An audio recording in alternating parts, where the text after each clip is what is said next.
Hello everyone, welcome to our channel education hotspot.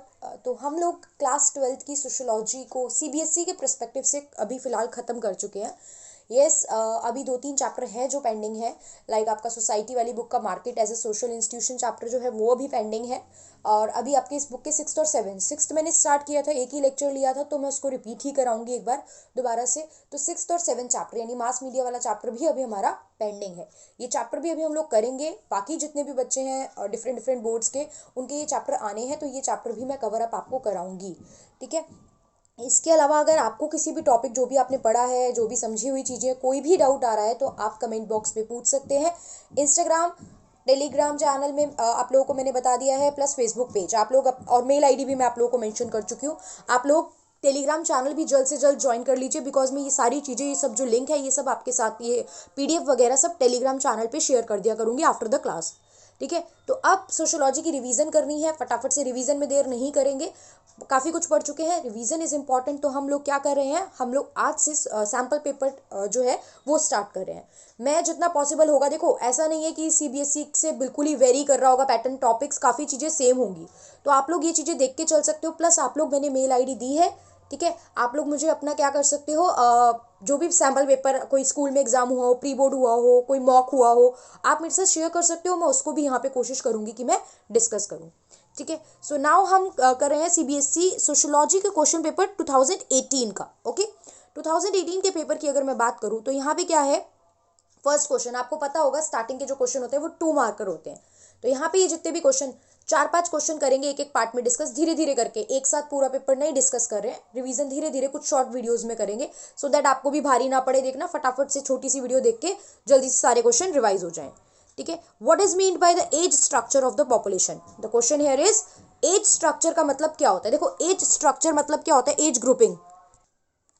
तो यहाँ पे एज स्ट्रक्चर या एज कंपोजिशन से रिलेटेड अगर कुछ भी पूछेगा तो हमें यही चीज़ मेंशन करनी है। देखिए क्या होता है, एक एज ग्रुप होता है 0 to 14 का, एक एज ग्रुप होता है 15 to 59 का, and then there is a age group जो 60+ होता है। ठीक है। मैंने डिस्कस भी किया था डेमोग्राफी वाले चैप्टर में कि ये वाली जो पॉपुलेशन होती है और ये वाली जो पॉपुलेशन होती है, इसको हम लोग काउंट करते हैं डिपेंडेंट पॉपुलेशन में। राइट, बिकॉज ये छोटे बच्चे हैं, ये भी अपनी लाइवलीहुड बेसिक अर्न नहीं कर सकते हैं, ये लोग भी क्या करते हैं, डिपेंडेंट होते हैं। और एक ओल्ड एज में भी इंसान क्या हो जाता है, डिपेंडेंट हो जाता है। ये जो होता है, ये इंडिपेंडेंट एज ग्रुप होता है। ये पॉपुलेशन अभी इंडिया में जो है वो बहुत ज़्यादा चल रही है, दैट्स वाई हम इसी कंसेप्ट को क्या कहते हैं, डेमोग्राफिक डिविडेंड। एक क्वेश्चन और साथ में कवर हो रहा है, देखो ये नहीं है सिर्फ एक ही चीज कवर करेंगे, रिलेटेड कुछ चीजें होती हैं वो साथ साथ कवर कर लेंगे। ये वाला जो कंसेप्ट है कि 15 to 59 यानी वर्किंग पॉपुलेशन, जो वर्किंग पॉपुलेशन है, वर्किंग एज ग्रुप है, वो काफ़ी ज़्यादा इंक्रीज हो रहा है। और मैंने आपको बताया भी था, ये कहा जा रहा है कि अगर हम इसको प्रॉपरली यूज़ करके चलेंगे, मतलब इनको स्किल्स देंगे, एजुकेशन देंगे, इन्हें अच्छे से ट्रेन करके चलेंगे, तो हम लोग 2050 तक, 2050 तक इंडिया जो है वो फास्टेस्ट ग्रोइंग और डेवलपिंग इकोनॉमी की गिनती में आ सकता है।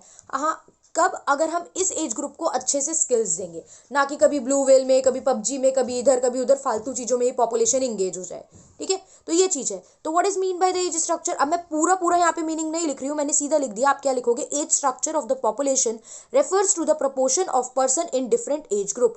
अलग अलग एज ग्रुप में कितने पर्सन होते हैं, एज ग्रुप कौन कौन से, 0 to 14, 15 to 59 and then 60+। This is the first question, 2 marks का है, बहुत ज्यादा कहानी नहीं लिखनी, ये मैंने आपको एक्स्ट्रा बातें बताई हैं डेमोग्राफिक डिविडेंड वाली। What are the two important issue that gave rise to tribal movement? Tribal movement क्यों हुए? अभी हम लोगों ने सोशल मूवमेंट चैप्टर पढ़ा है, तो क्या कारण है जिस वजह से ये ट्राइबल मूवमेंट हमें देखने को मिल रहे हैं? तो ट्राइबल मूवमेंट की मैं बात करूँ, देखो वुमेन के अलग मूवमेंट थे, आपको पता है पीजेंट के अलग थे, ट्राइबल्स के साथ भी अनफेयर चीज़ें हो रही थी, इनजस्टिस हो रही थी। जबरदस्ती आपने क्या कर लिया था, फॉरेस्ट एक्ट बना दिया, आप उनकी लैंड एक्वायर कर रहे हो, आप वहाँ के सारे रिसोर्सेज यूज़ कर रहे हो, उनको राइट नहीं दे रहे हो उन रिसोर्सेज में, आप इरिगेशन के नाम पे वहाँ प्रोजेक्ट चला रहे हो और उस जमीन पे अपना जो है हक जता रहे हो, प्लस डैम्स बनवा रहे हो, उनको वहाँ से निकाल रहे हो जहाँ वो रहते थे। तो ये सब कारण थे जिस वजह से ट्राइबल अपोज हुए गवर्नमेंट के, ब्रिटिश गवर्नमेंट के, ट्राइबल जो पीपल थे वो अगेंस्ट हुए और वो एग्री नहीं कर रहे थे इन सब प्रोविजंस के साथ। तो अब क्या है, देखो मैंने कुछ कारण मेंशन करे, जब 2 मार्क्स का आप क्या करो, आपको 2 ही रीजन बताने और उसने पूछे ही 2 है पहली बात तो, ठीक है। अब आप कर क्या सकते हो ये बताती हूँ, 4 पॉइंट है, बट हाँ आप क्या कर सकते हो, इन 2 पॉइंट को आपस में मर्ज करके लिख सकते हो अगर आपको पता है और आप ये पूरी इन्फॉर्मेशन वहां पे एग्जामिनर को देना चाहते हो तो क्या है पहला point, control on economic resources, आप उनके इकोनॉमिक रिसोर्स पे कंट्रोल कर रहे हो, प्लस डिकूज, अब यहाँ से डिकूज अलग से भी पूछ सकता है। देखो अब आपके एमसीक्यू टाइप भी क्वेश्चन बन रहे हैं ना, तो डिकूज पूछ सकता है क्या होता था, ABCD करके ऑप्शन देगा, डीकूस किसान होते थे, डीकू माइग्रेंट ट्रेडर या मनी लेंडर होते थे, डीकूस ब्रिटिशर की कोई पोस्ट होती थी, इस तरीके से कोई भी आपको ऑप्शन में कुछ भी दे सकता है। आपको सीधा आंसर याद करना है, डीकूस क्या होते थे, कुछ माइग्रेंट ट्रेडर और मनी लेंडर होते थे जो आ गए थे इधर ट्राइबल एरियाज के आसपास आ गए थे, ठीक है। आप ट्राइबल एरियाज के आसपास आ गए थे तो सारी जो वेल्थ थी, मतलब जितने भी रिसोर्सेज ये सब यूज करते थे और आगे इनका ट्रेड करते थे, तो सारा बेनिफिट डीकूज ले रहे थे, ट्राइबल पीपल को बेनिफिट मिल ही नहीं पा रहा था, that's why also tribal people थोड़ा सा डिससेटिस्फाई थे। उसके बाद इरिगेशन प्रोजेक्ट के चलते इनकी लैंड एक्वायर कर ली जाती थी, जैसे डैम्स बनाए जा रहे थे, यहाँ पे हमने देखा था नर्मदा वाला पार्ट, ठीक है, नर्मदा वाले पार्ट में नर्मदा के टाइम पे आंदोलन भी बहुत फेमस चला था ना, नर्मदा बचाओ आंदोलन, ये सब चीजें हमें देखने को मिली। उसके बाद क्या है, नेशनलाइजेशन कर दिया था फॉरेस्ट प्रोडक्ट का, अब आप फॉरेस्ट प्रोड्यूस यहाँ से लेके आप कहीं भी इसको आगे क्या कर सकते हो, ट्रेड कर सकते हो। तो ये सब थी प्रॉब्लम जिस वजह से हमें ट्राइबल मूवमेंट देखने को मिले। Is that clear? कोई भी 2 पॉइंट लिख दो या चारों में से मर्ज करके आप लिख सकते हो, इन 2 पॉइंट को आप मर्ज कर सकते हो, ठीक है, और इन 2 को मर्ज करना चाहो तो कर सकते हो। What is meant by laissez faire? Now the next question, बहुत बार ये वर्ड यूज हुआ, laissez faire laissez faire laissez faire, multiple place पे यूज होता है। देखो लेजिस्फेयर का मतलब क्या होता है, फ्री फ्रॉम रिस्ट्रिक्शन। सिंपल सा बताऊं अगर मैं आपको, तो फ्री फ्रॉम रिस्ट्रिक्शन नॉर्मल समझने के लिए कि कोई भी रुकावट, कोई भी रिस्ट्रिक्शन आप पे लगाई नहीं जा रही है, you are free to do anything.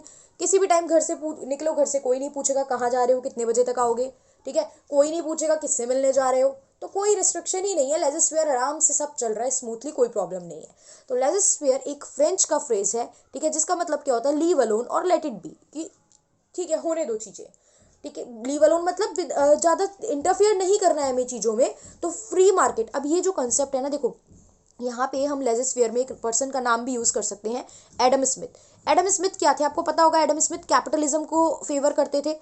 Capitalism में होता क्या है, कैपिटलिज्म में जनरली मार्केट इकोनॉमी होती है, ये फ्री मार्केट होता है कि गवर्नमेंट कंट्रोल नहीं करेगी, यहाँ पे प्राइवेट प्लेयर ही काम करेंगे, they will decide the things. तो फ्री मार्केट रहेगी without much government intervention, government will not interfere. तो अगर आपसे पूछा जाए व्हाट इज लेजिस्फेयर, तो laissez faire is derive from a French phrase which means leave alone और let it be, and it implies the situation of a free market that is without any government intervention. मतलब बहुत कम government का intervention होगा, यहाँ पे government ज़्यादा interfere नहीं करेगी, प्राइवेट प्लेयर फ्रीली डील करेंगे, मार्केट फोर्सेस के through they will decide the thing. Capitalism भी देखो यहाँ पे कवर हो गया। अब हमारा व्हाट इज कैपिटलिज्म अगर मैं पूछूं, तो free market, private player will decide due to the market forces. What are the market forces? Private player कैसे प्राइस और चीजें डिसाइड करेंगे, मार्केट फोर्सेज के थ्रू। और मार्केट फोर्सेज होती क्या है, मार्केट फोर्सेज होती है आपकी डिमांड एंड सप्लाई। क्या होती है, demand and supply. Is that clear? तो इस क्वेश्चन से हमारा लेजिस्फेयर भी कवर हुआ और कैपिटलिज्म का कंसेप्ट भी कवर हो गया। अब हम 4-5 जो क्वेश्चन डिस्कस करें, डू नॉट थिंक कि अभी 4 ही हुए, 5 ही हुए, इससे काफी कंसेप्ट जो है वो आपके कवर हो रहे हैं। अब हम बात करते हैं नेक्स्ट क्वेश्चन की, दैट इज 4th क्वेश्चन। तो यहाँ पे पूछा गया है, state any 2 factor that encourage regionalism. Regionalism क्या होता है? रीजन जब मैंने आपको बताया था ना, it is not religion, it is region, यानी एरिया के बेसिस पे। फॉर एग्जाम्पल कोई बहुत सारे लोग यूपी के मिल गए तो हमारा अलग ग्रुप बन गया, ये बिहार के मिल गए अलग ग्रुप बन गया, पंजाब के मिल गए अलग ग्रुप बन गया, हम साउथ के हैं, केरल के हैं, कर्नाटक के हैं, सबका अलग अलग ग्रुप बना लिया। अब हम अपने बेसिस पे लड़ रहे हैं कि आपने कैसे बोल दिया तुमने इस पर्टिकुलर स्टेट के बारे में। ये तो बहुत सारे कारण है। रीजनलिज्म बहुत एक स्ट्रॉन्ग फीलिंग जो है, जैसे रिलीजन होता है तो रीजनलिज्म भी काइंड ऑफ एक जो है बॉन्ड क्रिएट करती है लोगों में। अब यहाँ पे यही पूछा जा रहा है कि क्या चीजें हैं जो रीजनलिज्म को इनकरेज करती हैं। सबसे पहली बात तो geographical concentration of diverse identity markers in particular region. अब ऐसा नहीं है, देखो कि मैं कह रही हूँ कि इस जगह पे यही लोग रहते हैं। यूपी की बात करते हैं फॉर एग्जांपल, हम एक स्टेट लेके चलते हैं उत्तर प्रदेश। उत्तर प्रदेश में मल्टीपल रिलीजन, मल्टीपल कल्चर के लोग रह रहे हैं, वो कल्चर से डिफरेंट है, वो लैंग्वेज से डिफरेंट हो सकते हैं, वो रिलीजन से डिफरेंट हो सकते हैं, but they are united by the word region. अगर एक कुछ बात आई, कुछ अगेंस्ट बोलने की बात आई, तो वो यूनाइट होके हो सकता है आवाज उठाए, because they belong to the same region, वो सेम एरिया से बिलोंग करते हैं। कैसे हमारे एरिया के बारे में ये बात बोल दी, ऐसा नहीं है, ये चीज है। तो दैट इज द फीलिंग कि अलग अलग कंसंट्रेशन, अलग अलग डाइवर्सिटी है, ठीक है। उसके अलावा लैंग्वेज भी एक इंपॉर्टेंट रोल प्ले करती है। लैंग्वेज, रिलीजन, आप किसी पर्टिकुलर एरिया में रह रहे हो, आप सेम लैंग्वेज वाले हो, सेम रिलीजन वाले हो, प्लस इकोनॉमिक बैकवर्डनेस। कुछ एरिया बहुत ज़्यादा ही क्या होते हैं, रिच है। जैसे हम बात करें कि आप देखते हो ना, मेट्रो सिटीज़ बोल रहे हैं, तो मेट्रो सिटीज़ में कुछ सिटीज़ ही तो आ रही हैं, मतलब कुछ सिटीज़ तो थोड़ी ज़्यादा डेवलप हो चुकी हैं, कुछ स्टेट ज़्यादा डेवलप हो चुके हैं, बाकी स्टेट उतने डेवलप नहीं हुए हैं। तो कुछ स्टेट जो इकोनॉमिकली बैकवर्ड होते हैं, तभी तो स्टेटहुड की डिमांड होती है, स्टेटहुड की डिमांड होती है। मैंने आपको शायद बताया भी था ना, झारखंड वाला क्या कंसेप्ट बताया था मैंने आपको, बिहार से झारखंड अलग हुआ, ट्राइब को लेके चीज़ें थी ना। तो वो क्या, वो कई बार यहाँ पे इकोनॉमी भी, एक तो लैंग्वेज रोल प्ले करेगी, ठीक है, कई बार यहाँ पे क्या चीज़ें रोल प्ले करती है, कई बार इकोनॉमिक बैकवर्डनेस की हमें बेनिफिट नहीं मिल पा रहा, हम ग्रो नहीं कर पा रहे हैं प्रॉपरली। तो दैट्स वाई यहाँ पे क्या होता है, रीजनलिज्म वाली फीलिंग देखने को मिलती है। ठीक, नेक्स्ट क्वेश्चन क्या है, वाई शुड, ये सब अभी 2 मार्कर क्वेश्चन ही चल रहे हैं बेटा, ठीक है। Why should minorities be given constitutional protection, minorities को कॉन्स्टिट्यूशन में प्रोटेक्शन क्यों दिया जाना चाहिए। बहुत सिंपल सी लाइन है, क्यों दिया गया, क्यों दिया जाना चाहिए। अगर मैं बोलूँ माइनॉरिटी वर्ड आप यूज कर रहे हो, तो ऑब्वियस बात है ये माइनॉरिटी है, और एक ग्रुप है जो मेजॉरिटी में होगा। तो जो मेजॉरिटी में है वो उनकी डेमोग्राफी, मतलब नंबरिक फॉर्म में, देखो डेमोग्राफिक या फिर न्यूमेरिक फॉर्म में उनकी डोमिनेंस है। अगर ये 10 है, माइनॉरिटीज वाले लोग 10 हैं, तो वो फॉर एग्जाम्पल 50 है, तो 50 वाले अपनी चीजें चलाते हैं ना, तो दैट्स वाई मुझे इन 10 को तो बचा के रखना पड़ेगा, अदरवाइज इनकी तो कुछ चल ही नहीं पाएगी। प्लस पॉलिटिकली वल्नरेबल होते हैं, कि इनको मैंने आपको समझाया भी था ये वहां पे डिटेल में ना, तो ये पॉलिटिकल ग्रुपिंग पावर बना पाएंगे उतनी स्ट्रांगली अगर आप प्रोटेक्ट नहीं करोगे, अगर आप इन्हें जैसे रिजर्वेशन का कंसेप्ट, रिजर्वेशन के थ्रू हम प्रोटेक्ट करते हैं, एक तरीका वो भी है, तो अगर आप वो नहीं दोगे तो ये अपनी पावर ही नहीं बना क्रिएट कर पाएंगे।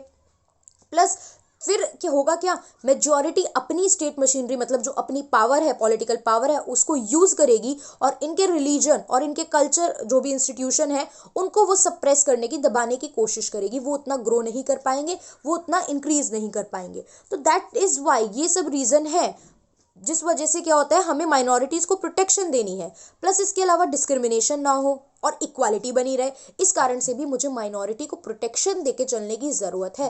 प्रोटेक्शन अलग अलग फॉर्म में दी जाती है, लाइक एक मेजर एग्जांपल तो हमारे माइंड में है जो हम रिजर्वेशन देते हैं। अब माइनॉरिटीज़ में कौन कौन सी कास्ट आती है, आप मुझे एक बार मेंशन करके बताओगे कि माइनॉरिटीज़ में, सॉरी नॉट कास्ट, माइनॉरिटीज़ में कितने ग्रुप्स हैं, कितने रिलीजन है जिनको हम माइनॉरिटीज़ में काउंट कर रहे हैं, ठीक है। आप लोग मुझे कमेंट करके बताएंगे ये चीज़।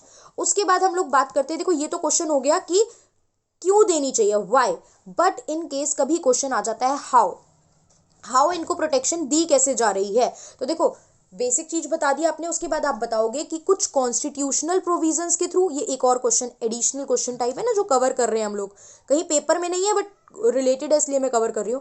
कुछ कॉन्स्टिट्यूशनल है, कुछ लीगल, हम इनको प्रोटेक्शन देके चलते हैं। तो कॉन्स्टिट्यूशन में मैंने आपको आर्टिकल 29 और 30 पढ़ाया है। अगर वो हाउ पूछता है तो आपको ये आर्टिकल 29 एंड आर्टिकल 30 जो है वो एक्सप्लेन करके चलना है। अगर आप लोगों को याद है तो आप लोग मुझे कमेंट में बताएंगे कि आर्टिकल 29 30 क्या था। नहीं याद तो वीडियो पे जाइए देखिए, अगर आपने नोट्स बनाया तो नोट्स देखिए, इन केस नहीं बनाया तो नेट से सर्च करिए और ये आर्टिकल अपने पास नोट डाउन कर लीजिए, क्योंकि अगर हाउ पूछेगा तो आपको 29 एंड 30 मेंशन करने हैं। सो आई होप ये 5 क्वेश्चन, 5 प्लस जितनी एडिशनल क्वेश्चंस के बारे में हमने बातें की वो आपको क्लियर हो गई होंगी। नेक्स्ट वीडियो में हम लोग इसी के आगे के इसी पेपर को कंटिन्यू करेंगे और फर्दर और 5 क्वेश्चन डिस्कस करेंगे। So that's all for today.